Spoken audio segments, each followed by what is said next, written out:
Welcome to BSc साथियों। आज हम लोग देखने वाले इस वीडियो में 4 नंबर वाले मोस्ट इंपॉर्टेंट क्वेश्चंस को एग्जाम में जाने से पहले इसको देख लीजिए और तैयार कर लीजिए। साथियों क्वेश्चन नंबर 22 के अंदर ये प्रश्न आपको देखने को मिलेंगे। कहीं कहीं आपके पेपर में साथियों 2 नंबर भी हो सकता है। इसमें लिखा 5 भागों कीजिए, 6 प्रश्न होंगे, 6 प्रश्न होंगे 4 नंबर वाले, जिसमें से साथियों केवल 5 प्रश्न करने होंगे। पहले साथियों इन 6 प्रश्नों में से एक प्रश्न आप जो चुनाव कर लीजिएगा किन किन प्रश्नों को करना है। कोई एक प्रश्न आपको नहीं करना है। पता लगे आप करना प्रारंभ कर दें और लास्ट में जान पाए मुझे ये करना नहीं चाहिए और वो करने लगे, जिस समय आपका ज़्यादा बर्बाद होगा। लेकिन मैं घबराइए नहीं, इन 6 प्रश्नों का जवाब मैं आपको आज को दे करके जाऊँगा। मैं 6 करवा रहा हूँ लेकिन आपको एग्जाम में केवल 5 करना है। तो आइए सबसे पहले प्रश्न हल करना प्रारंभ करते हैं साथियों। ओके, का नंबर हम लोग हल करेंगे। लिखा है द्विघात बहुपद 3x² x -4 के शून्यांक ज्ञात कीजिए और शून्यांकों तथा गुणांकों के बीच संबंध की सत्यता की जांच कीजिए। क्वेश्चन 4 नंबर का है। देखिए लिखेंगे, दिया है कि 3x² -x -4 = 0 हम लोग मान लेंगे। क्योंकि द्विघात समीकरण इसका हम लोग फैक्टर करेंगे पहले बच्चों शून्यांक निकालने के लिए। तो 4 एकम 4, सो 4 ते 12। तो साथियों 12 का ऐसा फैक्टर करेंगे, घटाने पर 1 है, गुणा करने पर 12 है, तो यही होगा 3x² -4 - 3 जब करेंगे और x -4 = 0। ओके, तो जब हम इसको आगे बढ़ेंगे साथियों तो हो जाएगा 3x² -4 एकम 4x माइनस प्लस होगा 3x -4 = 0। हम यहाँ पर एक जोड़ा बनाएंगे, एक जोड़ा हम लोग यहाँ पर बनाएंगे। इसमें से हम लोग क्या कॉमन लेंगे, x कॉमन लेंगे तो हो जाएगा 3x -4 एक ब्रैकेट में। यहाँ कुछ नहीं कॉमन है तो प्लस 1 कॉमन ले लेंगे और ये हो जाएगा 3x -4 = 0। मेरे प्यारे बच्चों जो सा जो बाहर है उसको मैं एक ब्रैकेट में रखेंगे, मतलब कि x + 1, और जो अंदर उसे एक ब्रैकेट में रखेंगे 3x -4 = 0। ओके, अब हम लोग क्या करेंगे, एक बार x + 1 = 0 हो जाएगा, प्लस उधर का जाएगा माइनस होगा, x = -1 होगा। इसको हम ब्रैकेट में बंद करेंगे। इधर आएंगे, इधर हो जाएगा 3x -4 = 0 हो जाएगा। ये माइनस उधर जाएगा तो प्लस में हो जाएगा, तो 3x = 4 हो जाएगा। x = 4/3। तो साथियों जो पहला होता है इसे हम लोग क्या बोलते हैं साथियों, अल्फा, और दूसरे वाले को क्या बोलते हैं, बीटा। तो लिखेंगे अतः शून्यांक, क्या लिखेंगे, अतः शून्यांक। ऐसे लिखना, अतः शून्यांक अल्फा कामा बीटा = -1 4/3 है। उम्मीद करता हूँ ये आपको समझ में आ गया।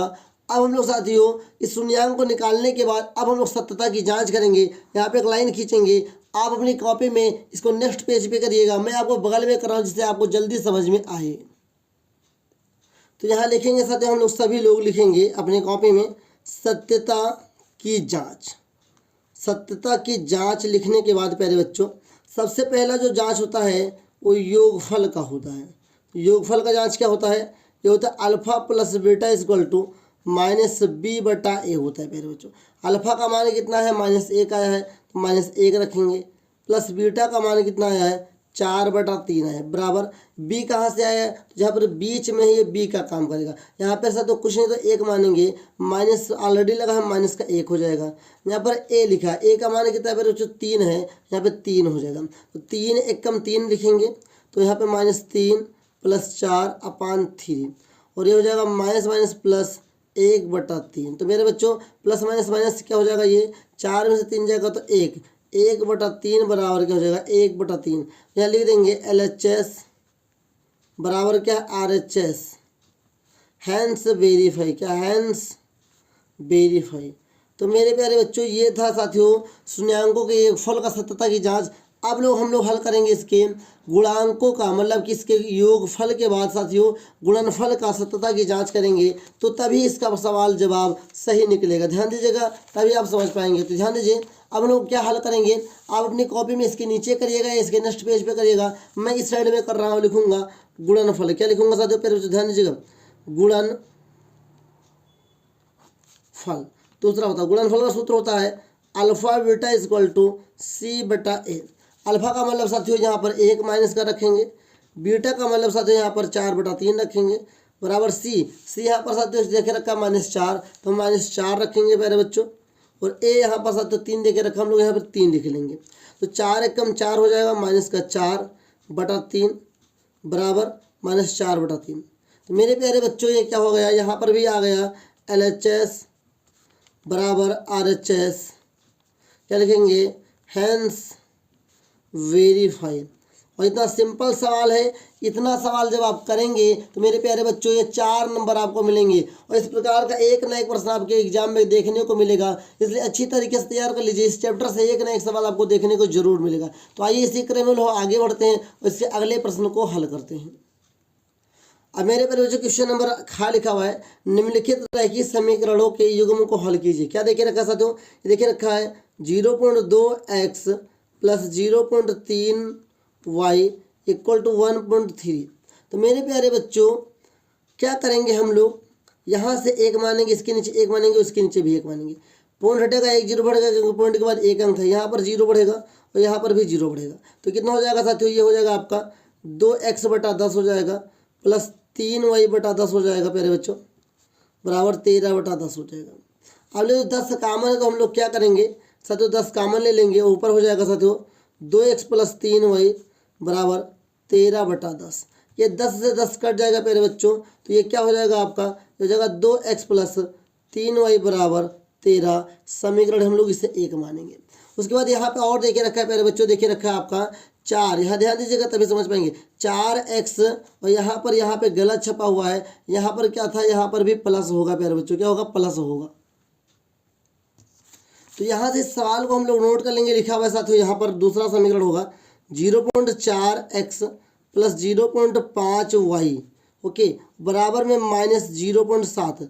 देखिए ये आपके सवाल ये बुक में नहीं मिलेगा, क्योंकि मेरे बच्चों सवाल जो बुक में है थोड़ा सा अलग है, इसलिए सवाल के जो जवाब होंगे आपके बुक से थोड़ा हट के आएगा। इसलिए मैं कहता हूँ रट के सवाल मत जाओ, तरीका पता होगा तभी लगा पाओगे। तो सवाल जब बुक से थोड़ा हट के आता है, डाटा बदल दिया जाता है। यहाँ पर भी एक मान लेंगे, यहाँ पर भी एक मान लेंगे, यहाँ पर भी एक मानेंगे, पूर्ण हटेगा जीरो बढ़ेगा, पूर्ण हटेगा जीरो बढ़ेगा, पूर्ण हटेगा ये जीरो बढ़ेगा।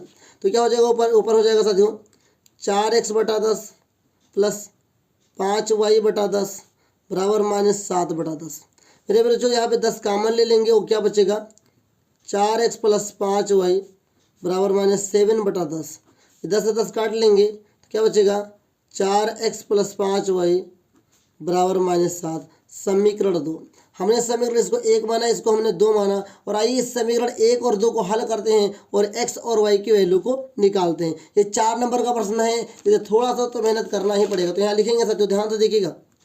अगर हम लोग यहाँ इसे विलोपन विधि का उपयोग करें, इसे हल करना चाहें, तो मेरे प्यारे यहाँ पे 2x है, यहाँ पर 4x है। तो हम इस समीकरण को साथियों समीकरण 1 को 2 से गुणा करेंगे, उसके बाद इसको समीकरण 1 में से 2 को घटाएंगे। तो यहाँ पे लिख देंगे साथियों, हिंदी जरूर लिखना बहुत इंपॉर्टेंट है। लिखेंगे समीकरण 1 में 2 से गुणा करके तथा लिख दीजिए करने तथा समीकरण 1 में से 2 को घटाने पर। जब ऐसा करेंगे प्यारे बच्चों, तो जहाँ पे 2 से गुणा करेंगे, 2 दूनी कितना हो जाएगा 4x। यहाँ पर कितना करेंगे प्यारे बच्चों 3, तो 3 दूनी 6y हो जाएगा बराबर, यहाँ 2 से गुणा करेंगे 13 दूना 26 हो जाएगा। और यहाँ पे दूसरा समीकरण लिखा हुआ है साथियों 4x प्लस 5y बराबर में -7। देखिए रखा, जब प्यारे बच्चों हम लोग घटाएंगे तो घटाने पर चिन्ह बदल जाता है, मतलब ये माइनस है, माइनस हो जाएगा, और ये साथियों माइनस हो जाएगा, ये प्लस हो जाएगा। तो प्लस माइनस ये कट जाएगा और 6 में से 5 जाएगा तो केवल एक y बचेगा। और यहाँ से तो ये 26 और 7 कितना हो जाएगा 33। तो ये हो जाएगा साथियों y का मान 33 हो जाएगा। मेरे प्यारे बच्चों इस y के मान को हम लोग समीकरण यहाँ रखेंगे, समीकरण साथियों रखेंगे 1 में। यहाँ लिख देंगे y के मान को समीकरण 1 में रखने पर, समीकरण 1 प्यारे बच्चों क्या है आपका, ये है 2x प्लस 3y बराबर 13। तो क्या रखा मैंने 2x प्लस 3 गुणे y का मान मैंने 33 रखा बराबर में 13 प्यारे बच्चों। तो ये हो जाएगा 2x प्लस 3 त्रिका 9 और 3 त्रिका 9 बराबर में 13। ये प्लस का उधर जाएगा तो माइनस का हो जाएगा फिर बच्चों। तो मैं कह सकता हूँ 2x बराबर 13 माइनस क्या हो जाएगा 99 और 2x बराबर आएगा 9 में से 3 जाएगा 6 बचेगा, यहाँ 9 में से 1 जाएगा प्यारे बच्चों, कितना बचेगा 8 बचेगा, माइनस का कितना आ जाएगा 86। तो आगे हम बढ़ेंगे तो कितना हो जाएगा प्यारे बच्चों, ये हो जाएगा x इक्वल टू -86/2, 2 एकम 2, 2 चौको 8, 2 3 6, तो x बराबर क्या आएगा -43। आप कहोगे सर जी पूरा साल मैंने सवाल लगाया, लेकिन सर तो चैप्टर 3 का ये सवाल है, लेकिन ये आंसर कभी आया ही नहीं। भाई साहब ये बुक में सवाल है ही नहीं, क्योंकि साथियों मैं कहता हूँ थोड़ा सा बदला गया है इस सवाल को, बार बार कहता हूँ सवाल रट के मत जाइए, क्योंकि साथियों सवाल बदल के आ जाता है। तो यहाँ लिख देंगे अतः x इक्वल टू -43 और y इक्वल टू 33। उम्मीद करता हूँ ये आपको सवाल समझ में आया होगा, और इस प्रकार कोई भी प्रश्न आएगा मैथ में रट के मत जाओ, क्योंकि बार बार डाटा बदल के सवाल आता है, आपको सवाल लगाना आएगा तभी आप लगा पाएंगे। आइए इसी क्रम में लोग आगे बढ़ते हैं और इसके अगले प्रश्न को देखते हैं। ऐसे क्वेश्चन नंबर गा लिखा लिखा सिद्ध कीजिए कि बाह्य बिंदु से वृत्त पर खींची गई स्पर्श रेखाओं की लंबाइयां बराबर होती हैं। बहुत ही इंपॉर्टेंट सवाल है, ध्यान से पढ़िएगा। देखा बाह्य बिंदु से खींची गई स्पर्श रेखाओं की लंबाइयां क्या होती है, बराबर होती हैं। मतलब कि यहाँ पे प्रमेय 10.2 वृत्त वाले चैप्टर का ये सवाल है। यहाँ पे लिखेंगे हल, हम लोग क्या करने जा रहे हैं, गा नंबर, ध्यान से देखिएगा। तो लिखा है एक हमने वृत्त माना, ठीक है, इसका बाह्य बिंदु हमने P माना, और 2 स्पर्श रेखा हम यहाँ से डाल दे रहे हैं, और यहाँ पे हम इसको A मान दें, इसको हम B मान दें, और क्या इसको ऐसे खींच देते हैं, ये इसे हो जाएगा, ये ऐसे हो जाएगा, और यहाँ पे ये 90 डिग्री का कोण होगा, ये भी 90 डिग्री का कोण होगा, क्योंकि ये साथियों प्रमेय 10.1 में मैंने पढ़ाया था कि अगर किसी भी वृत्त में के बाह्य स्पर्श रेखा निकलती है तो साथियों 90 डिग्री का कोण बनाती है। अब देखिए ध्यान से, यहाँ पे लिखेंगे सबसे पहले हम लोग रचना किया है, तो हमने रचना क्या किया ये ध्यान दीजिएगा। रचना किया O केंद्र वाला एक वृत्त, ध्यान दीजिए, O केंद्र वाला एक वृत्त खींचा जिससे 2 स्पर्श रेखाएं PA व PB हैं तथा इसका बाह्य बिंदु P है। ये हो गया उत्पत्ति। रचना में सिद्ध क्या करना ये भी लिख लीजिए, सिद्ध करना है कि PA बराबर PB। ओके, ये हमको सिद्ध करना है। तो आइए हल करते हैं मेरे मेरे बच्चों। यहाँ पे 2 त्रिभुज बनना है, PA, इसको केंद्र को हम O मानते हैं, PAO और PBO। तो लिखेंगे त्रिभुज, ध्यान दीजिएगा, त्रिभुज PAO व त्रिभुज PBO में। ध्यान दीजिए दोनों में क्या देखने को मिला, हमें ये देखने को मिला प्यारे बच्चों, यहाँ पर जो एंगल A है ये क्या है, एंगल B के बराबर है। क्यों, प्रत्येक 90 डिग्री कहाँ से, प्रमेय 10.1 से। ओके, ये हम कह रहे हैं। और क्या कह रहे हैं कि एंगल P जो है वो एंगल P के क्या है, उभयनिष्ठ है। ध्यान दीजिएगा, उभयनिष्ठ है। उभयनिष्ठ का मतलब होता है जो दोनों में बराबर होता है। और हम ये भी कह सकते हैं प्यारे बच्चों, जब ये उभयनिष्ठ है तो कह सकते हैं कि अतः, ध्यान दीजिए, अगर हम ध्यान दें तो ये क्या जो OP यहाँ लिखना चाहिए, OP बराबर OP। ये जो OP है दोनों जगह ये ज़्यादा सही जाएगा। और हम एक चीज़ और देख सकते हैं कि जो OA है वो किसके बराबर है, OB के बराबर है। क्या है, त्रिज्या। ध्यान दीजिएगा, त्रिज्या। ये तो लिखेंगे अतः RHS समरूपता, क्या समरूपता नहीं, सर्वांग क्षमता, क्या सर्वांग क्षमता से त्रिभुज PAO कॉन्ग्रेंस है, मतलब सर्वांगक्षम है, त्रिभुज PBO। जब 2 त्रिभुज सर्वांगक्षम होंगे तब लिखेंगे, तब PA बराबर होगा PB के, कहाँ से, CPCT लिख देंगे बाई CPCT। मतलब कि जब कोई 2 त्रिभुज सर्वांगक्षम होते हैं तो उनकी संगत भुजाएं क्या होती हैं, बराबर होती हैं। और यही हमको सिद्ध करना था। यहाँ लिख देंगे हैंस प्रूव्ड। उम्मीद करता हूँ ये आपको समझ में आएगा। वो तो छोटा सा सवाल है, अगर आप थोड़ा सा भी प्रैक्टिस करेंगे तो ये सवाल आपको आ जाएगा। बस आपको अच्छे से प्रैक्टिस करना है। इस प्रकार का एक सवाल जरूर पूछा जाता है और ये साथियों प्रमेय बहुत जगह सवाल को हल करने में भी मदद करती है। उम्मीद करता हूँ ये समझ में आया होगा। अगर समझ में नहीं है तो इसे दोबारा देख लीजिए। अगर कोई डाउट है कमेंट करके पूछ लीजिए। आइए इसके अगले प्रश्न की ओर चलते हैं। मेरे पास क्वेश्चन नंबर घ लिखा हुआ है कि एक त्रिभुज ABC की एक भुजा BC। ध्यान दीजिएगा, एक त्रिभुज हमारा ABC है, भुजा BC पर एक बिंदु, यहाँ भुजा BC इसे मान लेते हैं, A हम लोग इसे मान लेते हैं। इस पे एक बिंदु D इस प्रकार है साथियों कि एंगल ADC, एंगल जो है आपका ADC ये वाला कोण एंगल BAC के बराबर है। ध्यान दीजिएगा, तो हमें सिद्ध करना है कि CA² बराबर CB गुणे CD है कि नहीं। ओके, हो जाएगा। तो हल लिखेंगे, फिर लिखेंगे साथियों, ओके लिखेंगे दिया है कि एंगल ADC बराबर एंगल BAC लिखेंगे। तब त्रिभुज, दो त्रिभुज हमारे पास है। पहला त्रिभुज क्या देखे रखा है, ध्यान दीजिएगा, हमारे पास पहला त्रिभुज है ADC व त्रिभुज BAC।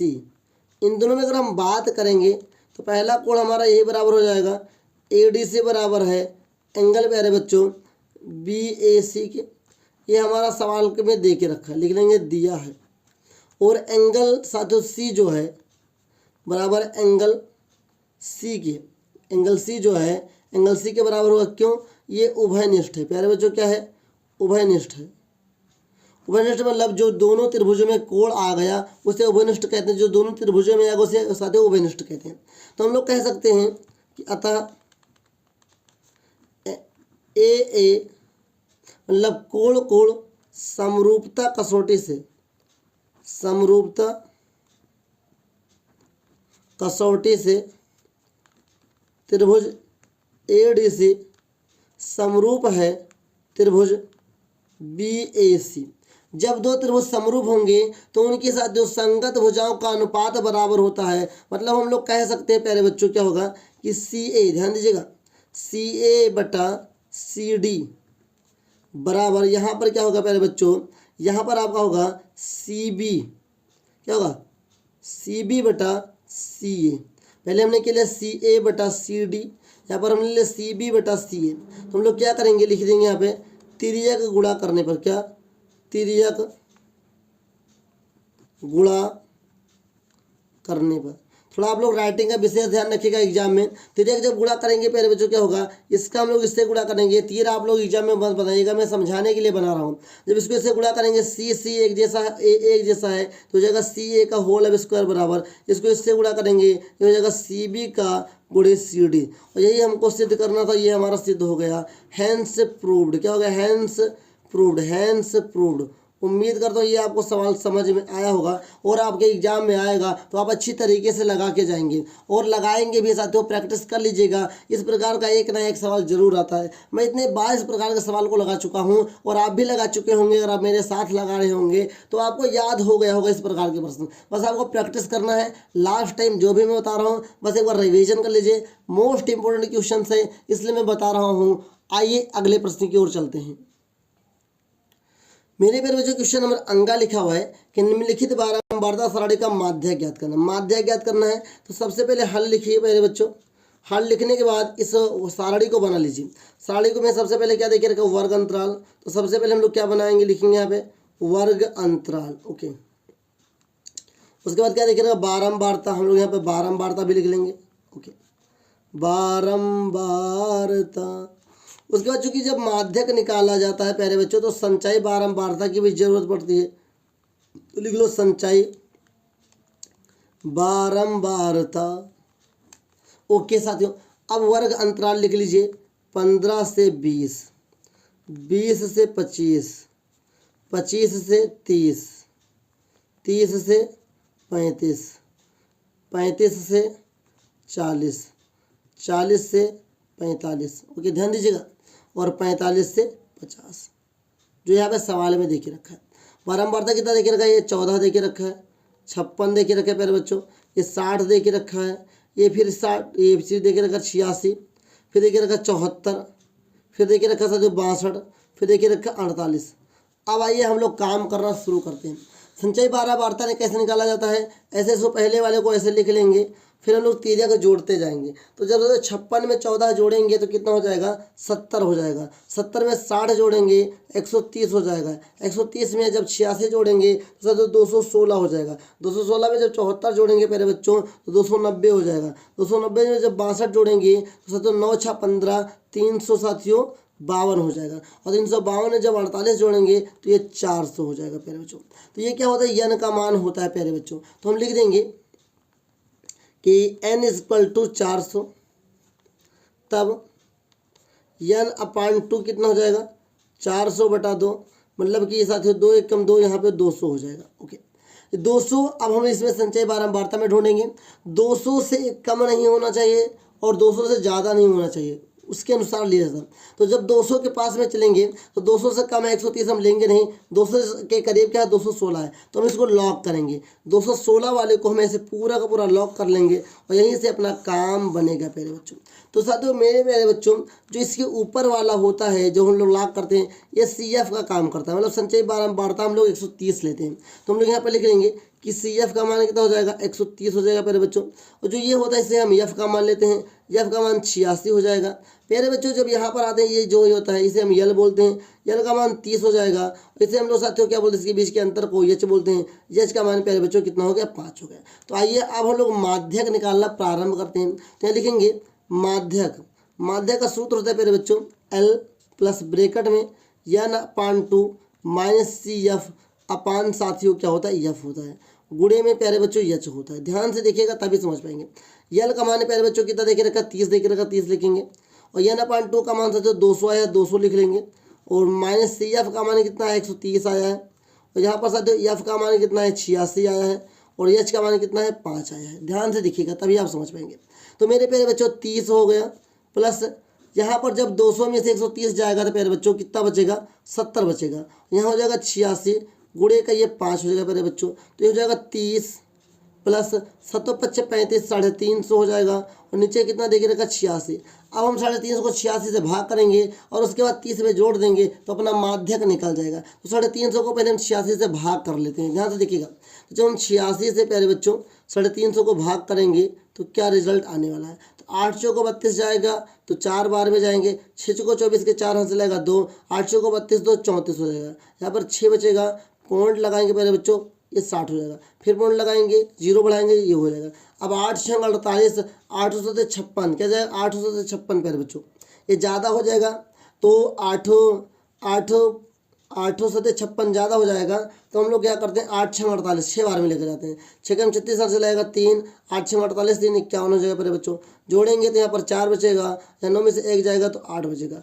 अब इतने पे से हम इतने पे छोड़ देते हैं, क्योंकि अब आने वाले चांस में ये बढ़ता ही जाएगा। तो 4.06, तो हमारा पास यहाँ पे कितना था, 30 पहले से था, और प्लस करेंगे 4.06, तो कितना हो जाएगा, हो जाएगा 34.06 प्यारे बच्चों, 06 34.06, ये अपना माध्यक है। क्या माध्यक है, यहाँ पे लिख देंगे अतः। ध्यान से देखिए, यहाँ पे लिख लेंगे हम लोग, आप जो भी करिएगा अपने कॉपी में इसके नीचे करिएगा, लिख देंगे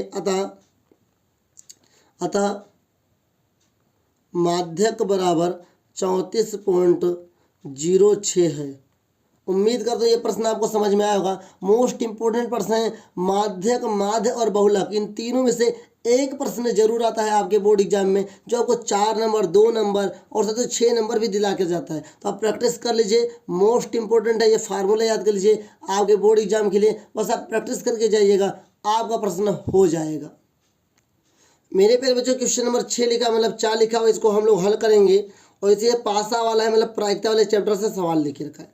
लिखा है, एक पासे को एक बार फेंका जाता है, निम्नलिखित को प्राप्त करने की प्रायिकता ज्ञात कीजिए। मतलब कि एक अभाज्य संख्या होगी और 2 और 6 के बीच कोई स्थित संख्या होगी। सबसे पहले हम लोग लिखेंगे कि पासे में अंकित, ध्यान दीजिएगा, पासे पर अंकित, अंकित मतलब लिखा हुआ, पासे पर अंकित संख्या या संख्याएं कौन कौन सी होती है मेरे बच्चों, 1 होता है, 2 होता है, 3 होता है, 4 होता है, 5 होता है, 6 होता है, इसके अलावा तो कुछ होता ही नहीं। 5 वाला जो हम लोग लूडो खेलते हैं। मेरे पास जो ये लिखा एक अभाज्य संख्या, तो सबसे पहले ध्यान दीजिएगा यहाँ लिखेंगे प्रायिकता पी से लिखा जाएगा एक अभाज्य संख्या। ध्यान दीजिए तभी आप समझ पाएंगे। एक अभाज्य संख्या, तो मेरे प्यारे बच्चों अभाज्य संख्या जो किसी से न घटे, तो वहाँ पर लिखेंगे पासे पर अभाज्य संख्या, अभाज्य संख्या, नीचे कुल संख्या। क्या है मेरे बच्चों? कुल संख्या। या ऊपर लिख सकते हैं आप संभव घटना, नीचे लिख सकते हैं कुल घटना। तो साथियों पासे पर अभाज्य, अभाज्य मतलब जो किसी से घटे, अभाज्य में साथियों एक को नहीं गिना जाता है। एक ये हो गया, एक ये हो गया, एक ये हो गया। तो साथियों 3 ऐसी संख्या है जो साथियों क्या है अभाज्य हैं। तो ऊपर पासे पर अभाज्य संख्या कितनी है? 3 हो गई। कुल संख्या कितनी है? 1 2 3 4 5 6, तो ये हो जाए 6। तो 3 एकम 3, 3 दूनी 6, तो कितना आएगा साथियों? 1/2 आया। तो साथियों P एक आभाज्य संख्या, मतलब एक आभाज्य संख्या होने की प्रायिकता कितनी है? 1/2 है। या दूसरा जो हमें निकालना है प्यारे बच्चों, दूसरा जो हमें निकालना है ये मैं आपको बताता हूँ। दूसरा निकालना है 2 और 6 के बीच स्थित कोई संख्या। ध्यान दीजिएगा प्रायिकता लिखेंगे P से और ब्रैकेट में लिखेंगे 2 और, ध्यान दीजिएगा 2 और 6 के बीच स्थित कोई संख्या, ब्रैकेट बंद। अब ध्यान दीजिए प्यारे बच्चों, P 2 और 6 के बीच स्थित कोई संख्या बराबर क्या होगा? बराबर क्या होगा? लिखेंगे संभव घटना। ध्यान दीजिएगा संभव घटना अपान कुल घटना। ये सूत्र अपने तरीके से आप बना सकते हैं। अब संभव घटना में 2 और 6 के बीच में कितनी संख्या है? 1 2 3 है, ऊपर लिख लेंगे पहले बच्चों 3। कुल घटना मतलब कुल संख्या कितनी है साथियों? 6, तो 6 लिखेंगे। 3 एकम 3, 3 दूनी 6, तो कितना है? 1/2। तो दोनों का आंसर कितना है? 1/2 आया। साथियों प्रायिकता से एक सवाल जरूर आता है, चाहे वो ताश के पत्ते वाला है या दृच्छा गेंद वाला है, लाल गेंद वाला है, कोई नीली गोटी वाला है, कंचे वाला है, लेकिन एक ना एक सवाल जरूर आता है। तो मोस्ट इंपोर्टेंट क्वेश्चन मैंने साथियों 4 नंबर वाले 6 प्रश्न को बताया है, जो कि बहुत ही मोस्ट इंपोर्टेंट है। इससे पहले मैंने कई सारे 4 नंबर वाले प्रश्नों को बताया है। आप उन सभी प्रश्नों को देख लीजिए। ये प्रश्न एक बार फिर से देख लीजिए। इन सभी प्रश्नों को मैंने आज इस क्लास में हल करवाया है। अगर इसमें कोई डाउट है तो कमेंट करके पूछ लीजिए। बहुत ही कम समय में मैंने आपको इस प्रश्नों को हल करवा दिया है। फिर भी अगर कोई डाउट है, समझ में ना आया तो फिर से देख लीजिए। फिर भी अगर ना समझ में तो कमेंट करके पूछ लीजिए, लेकिन सवाल को तैयार कर लीजिए। सभी 4 नंबर के प्रश्नों को मैंने आज तक बता दिया है, उन सभी को देख लीजिए, जल्दी करके देख लीजिए। आपके एग्जाम में उससे बाहर नहीं आने वाला है। तो आइए साथियों, मैं एक बार फिर से कहता हूँ, सवाल जो भी आएगा डाटा बदला जरूर मिलेगा। जो मैं पढ़ा रहा हूँ सवाल वैसा ही रहेगा, लेकिन संख्या जरूर बदली रहेगी। कुछ सवाल ही सेम टू सेम आ सकते हैं। उम्मीद करता हूँ आपके सवाल को अब मैंने समझाया और आपको समझ में आया होगा। मिलेंगे एक 6 नंबर वाले क्लास में। तब तक के लिए जय हिंद, वंदे मातरम साथियों।